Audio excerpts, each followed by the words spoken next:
Ver in die ou Kalahari, daar waar die boere woon. Dis die FHK liedjie en dit verwys beslis ook na Kenhardt in die Noord-Kaap. Die dorp lê so 100 km suid van Appington en Dieter het kom hoor of dit 'n paar geheime sal verklap. Hierdie kameeldoringboom lyk miskien vir julle baie oud en julle is heeltemal reg. Volgens die brosjure is hy tussen 500 en 600 jaar. O ja, en een van die eerste geheime van Kenhardt is dat die dorp onder sy takke ontstaan het. Net so, want in 1868 het 'n magistraat wat gekom het om met die Griekwas te onderhandel, onder die boomkamp opgeslaan. Dit was lank die mees afgeleë nedersetting in die Noordwes-Kaap en het eers in 1909 dorpstatus gekry. Blykbaar was Kenhardt se mense baie lief vir lees, want een van die heel eerste geboue wat hier opgerig is hierdie biblioteek in 1897. Dis ook verklaar as 'n historiese gedenkwaardigheid. Ek sal nog nie omgee om hierdie stoep te sit en lees nie. Dit is ook 'n nasionale monument. Die gebou is tot in 1977 nog as biblioteek gebruik, maar is vandag 'n kantoor. 99.1% van Kenhardt se mense praat Afrikaans en die inwonertal staan op 5000 plus. Hulle vertel grappig dat 'n donkiekar hier soveel werd is soos die Gautrain in Gauteng. Dat lyk my hierdie perde stop nie vir mense, jy moet sommer self opspring. Ja. Donkiekarre is deur die jare gebruik as familie- en skoolkar, trekker en inkopiewa. Hy vrou daar, sy sal met jou alles vertel wat in die dorp aangaan. Wat is haar naam? Sari. OK, ek gaan nou afspring. Okay. Hallo Tat. Hallo Tannie Sari. Hallo Dieter. Ek het nou al die spoed van Kenhardt beleef, maar andersins is dit seker 'n rustige dorpie. Dit is nogal baie rustig hier so. Dit is daar nou 3 dinge wat jy kan vertel van Kenhardt. Dit is nou die stilte van die aand. As dit nou hier so laat word, as 'n doodstil, jy hoor niks nie. Miskien 'n paar honde wat jou wakker hou, maar hy's rustig aan die aand. En dan is daar nou so die vriendelikheid van die mense. Ons hebben altyd mekaar. Almal ken vir almal en almal deel in elkeen se smart en leed en blydskap en alles. En dan die derde ding is die weer. In die winter is dit baie koud. Jy ry pas lespiere wat dan met jou maar breektrap skool toe en in die somer is baie warm. Daarom soek jy net die koelte en die koelste plekkie. Is net die beste plekkie.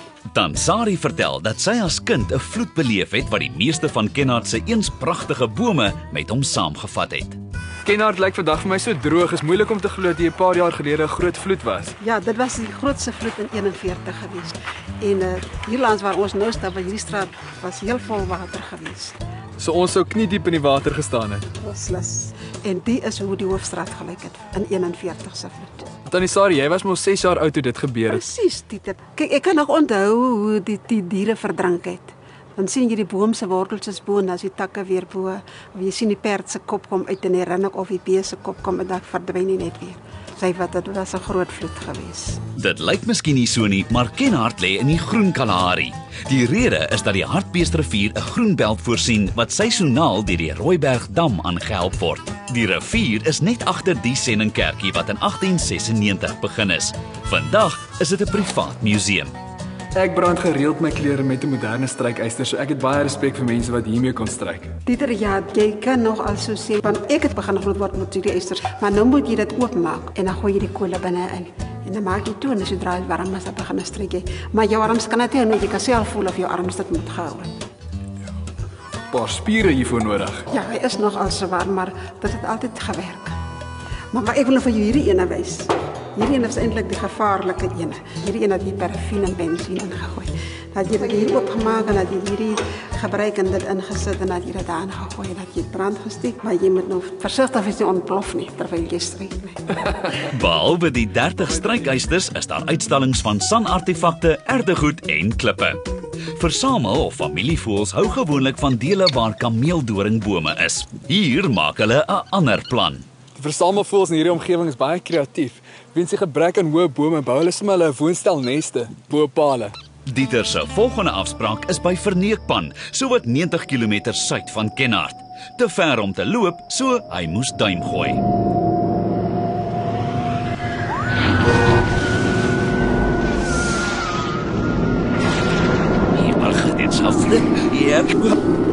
Okay, dit was net 'n grappie. Sjoe, jy het my omtrent ver laat loop. Ja nee, jy het 'n taamlike eentjie gestap om niks te sien nie, maar ek het dan vir jou botteltjie water gebring.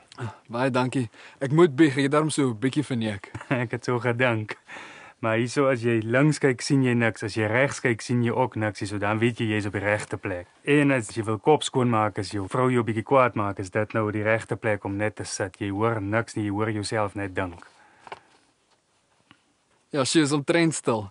Maar dis moeite werd om tot hier te kom en die pan is mos juist bekend. Dis reg, ek het vir jou 'n paar foto's saamgebring van Sir Malcolm Campbell toe in 1929 die aanslag wou vat op die wêreldlandspoedrekord. Dit is 'n ideale plek om so iets te probeer, want mense het 16 myl nodig op sy spoed om dit te kan doen. En mense dink nie daaraan is 'n kaal pan, daar is baie werk aan nie, maar die klippies was met besems daai tyd uit die pad uitgevee en die bane so voorberei. En elke slag, net soos hy die aanslag wil vat op die wêreldlandspoedrekord, dan het iemand dit weer in Amerika 'n week of 2 voor dit gebreek. Het hy dit verneekpan genoem oor dat hy nooit die rekord kon breek nie? Ja, hy wou dit Bluebird pan genoem het en toe het hy maar besluit op verneekpan. En daai jare was daar nog net telegramme gewees, so as die boodskap by hom uitkom, dan is dit al 'n week of 2 later, dan moet hy weer alles van voor af probeer. As hy weer probeer, dan reën dit weer, en geen voertuig kan mos hier ordentlik beweeg as dit reën nie. Hy het ook intussen om sy fondse het opgeraak hierdie kant sy huis in Engeland verkoop om hom weer te help aan hierdie kant. Maar hy het toe op die eind van die dag moed opgegee en maar als weer teruggevaart Engeland toe. Maar Dieter, terwyl jy nou hier is, wil ek nou vir jou ook ietsie gee wat ek saamgebring het. Die pan is 57 km lank en 11 wyd en omdat dit so plat is dit gewild vir parasailing en fietsry. Dit is 'n spoedbaan wat hier af lê. My seentjie doen gewoonlik van die een sparretjie tot by die ander sparretjie net onder die 2 minute. Ek hoop jy kan vandag sy rekord vir hom breek. Het jy 'n stophorlosie of 'n almanak vir hierdie fiets nodig? Ek kan vir jou energie as jy een wil hê. Onthou, as jy sulke uitdagings aanpak, somertyd steek die kook by die pan maklik die 40°C merk oor. Bring dus water. Gou Dieter, jy kan man, gaan. O, jette, ek hoop net jy ry weg met my fiets. Kom Dieter, jou skade weer voor jou. 6 jaar gelaaid.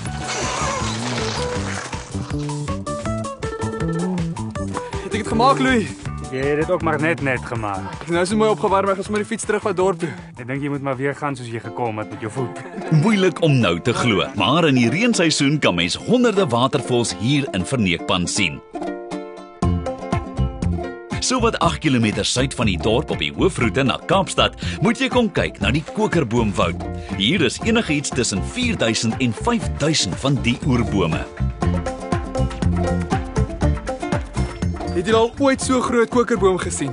Sy stam is 6 meter in omtrek en as jy die blare alles in ag neem, omtrent 23 meter.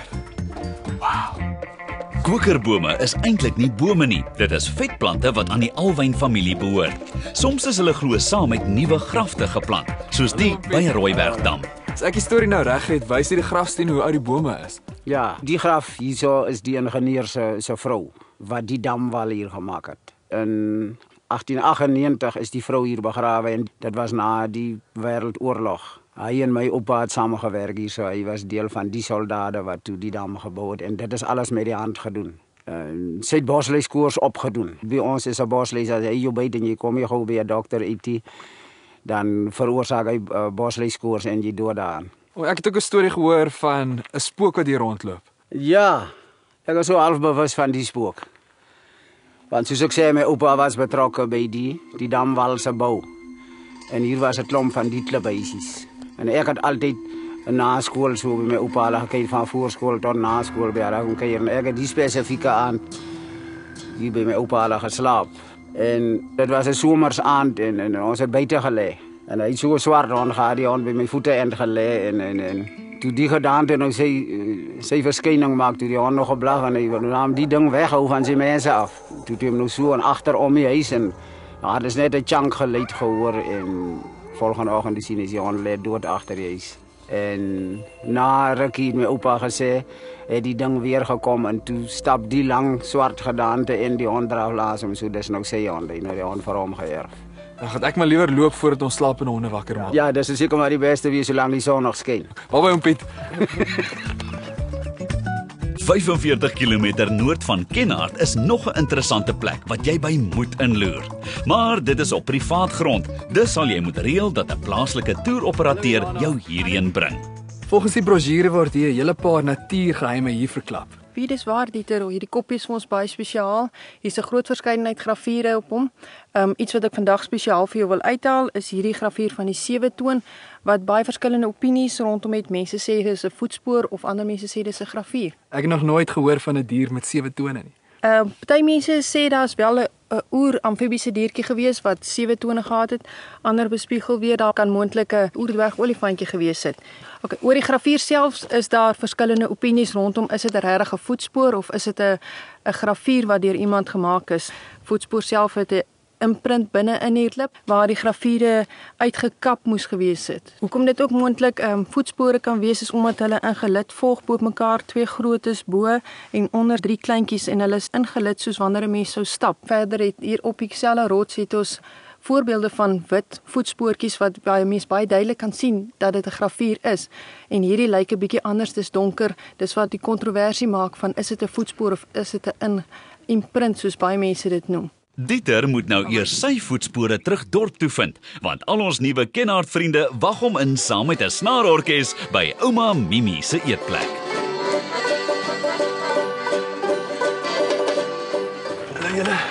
Hulle speel daar mooi, né? Hulle speel baie mooi. Van hulle was saam met my op skool gewees. Bekendes. Hulle by alle speel, hulle is by begrafnisse en daai tipe van goed. Elma, ek hoor jy het 'n paar mooi woorde geskryf vir Kenhardt. Dis so ietsie wat uit my hart uitkom. En dit gaan so. Ja, jy kan maar sê, jy het jou hart verloor in hierdie land, die Boesmanland, geliefde land. Mense kom, mense gaan. Hier vandaan, daar vandaan. Maar ons bly hier in ons land, Boesmanland, geliefde land. Hartland, klipland, liefland, Boesmanland. Wel, dis mooi woorde en ek stem daarmee saam. Dit was nou baie lekker om so 'n stukkie van die hart van Kenhardt te kon ervaar.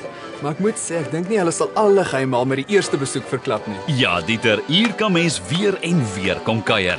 Die dorp en omgewing het baie te bied en die mense is wonderlik gasvry en vriendelik.